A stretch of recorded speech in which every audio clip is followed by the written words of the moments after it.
here with me Rupi Lakshmanan on Typical News Studio. Well, today I have a sensational news for you. What is it about? It's about the Technical Aero Forces AirAsia X flight to make its turn back to Cal-Air-2. An AirAsia X flight, which took off to Jeddah, spent about 4 hours circulating around Malacca airspace just to burn its fuel for its safe landing. The plane returned to KL International Airport 2 6 hours later around 5:40 p.m. as it took off from the airport earlier at 12:20 p.m. The reason for the turn back has been mentioned due to technical error by the authorities. According to the Acting Transport Minister, Dato Sri Yeo Kyung Lai, the incident is being further investigated to identify the actual cause of the technical error on the aircraft. AirAsia Chief Executive Officer Tan Sri Tony Fernandes added on that it was a normal routine return to the base. It could have been continued its journey to Jeddah, but we felt it was better for it to return. AirAsia said in a statement, as a safety precaution and full compliance with all international security and safety standards, the aircraft made a turn back and safely landed at Cal-Air at 5:40 p.m. today. All passengers on aircraft are being now transferred to a new flight which is being scheduled to take off at 7 p.m. later.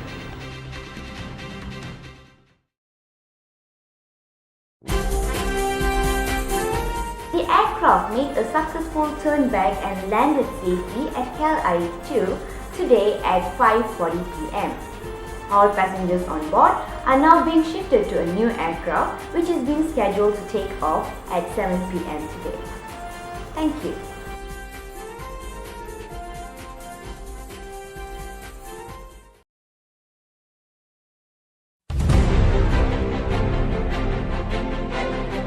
Good evening, I'm your weather forecaster Sarah Jane.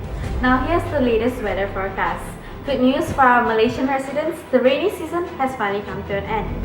According to the forecast, we can expect sunny days this week at an average of 30 degrees Celsius. So look forward to sunny skies, better days. Moving on. Now while we will most probably be complaining about the heat, our friends from other countries are complaining about the chills. So let's check out the weather at Northeast. After 2 rounds of snow this week, we are going to experience a much colder weather. Arctic air is beginning to pour in. Now, as we go further into the week, windy and frigid.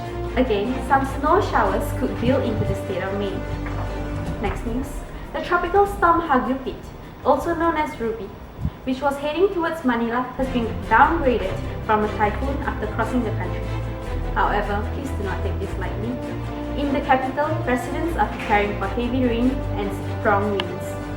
Please make sure that you and your family are at a safe house as the typhoon is still traveling westwards across the Philippines. Residents of the capital and surrounding regions should expect winds from up to 100 km per hour in the next 24 hours and be prepared for possible flash floods, landslides, and storm surges for up to 2 meters. Well, that is all for today's weather forecast. To keep updates on the current news, do follow us on Facebook and Twitter at typicalnews.com.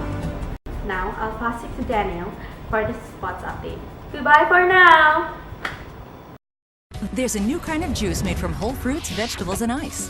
Nutri-Ninja, now with Auto IQ. One-touch intelligence for maximum extraction. Gives you 100% of the fruits and vegetables. Healthy fuel your body craves. Nutri-Ninja, also available on Ninja Professional Blending Systems.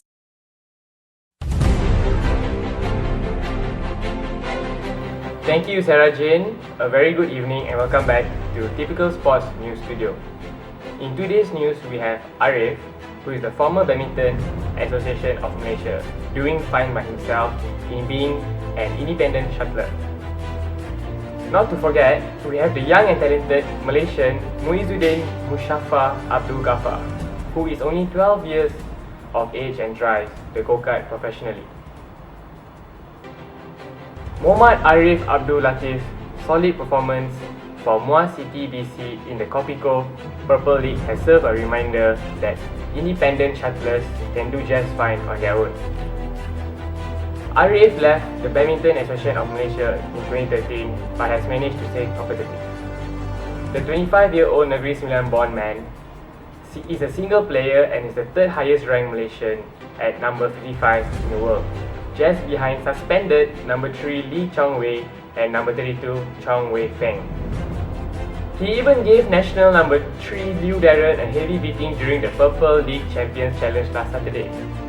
Boosted by his solid show, Arif now plans to stake a place in the national team to compete in international team events.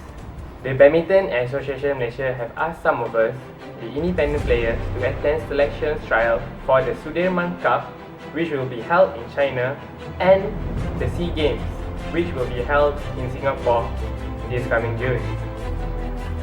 For Arif, his next assignment is the Kuala Lumpur Open, which starts at the KLBA Stadium in Cheras on Tuesday. Moving on, who says you can't drive at the age of 12? There is no looking back for young and talented Malaysian Muizuddin Muzaffar Abdul Ghaffar. Muizuddin ended another disappointment in two-leg World Series cutting. The 12-year-old only could finish 24th out of 32 go-cutters in the 16-lap KF Junior category that took place at La Conca, Italy on Sunday. In the first leg at La Conca on February 1st, Muizuddin was placed 23rd. He collected a total of 16 points over the 2 rounds to be placed 16th overall. Despite a small campaign, team manager Salvatore Gatto saw a lot of positive from Muizuddin's performance in the championship. Muiz still has a lot to learn, especially when competing in wet conditions. We will continue to work hard and we're confident to come back strong in the coming races, said Gatto. Muizuddin's next task is the WSK Gold Cup at the Adra International Raceway in the southern Italy from February 26th to March 1st. That's all for today. Thank you for watching Typical News Studio. I'll pass to Bill Musa for the segment. Thank you.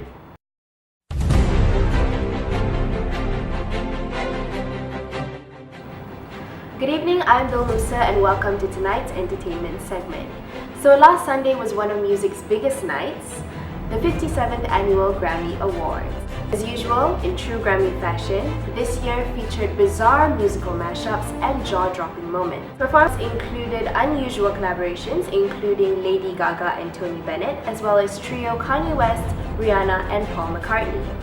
Pharrell Williams performed his hit single Happy, which turned serious when he brought up the issue of racial prejudice. Another social issue brought up was violence against women, which was done in a PSA by President Barack Obama himself, which left Chris Brown feeling uncomfortable in his seat. I wonder why. Another highlight was Kanye's attempt to interrupt Beck, who was up against Beyoncé for Album of the Year.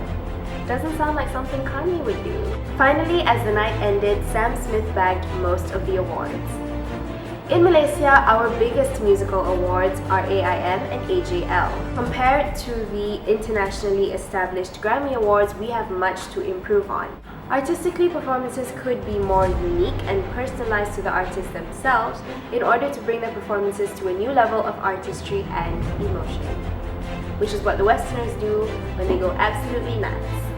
For more information, you can head to www.typicalnews.com.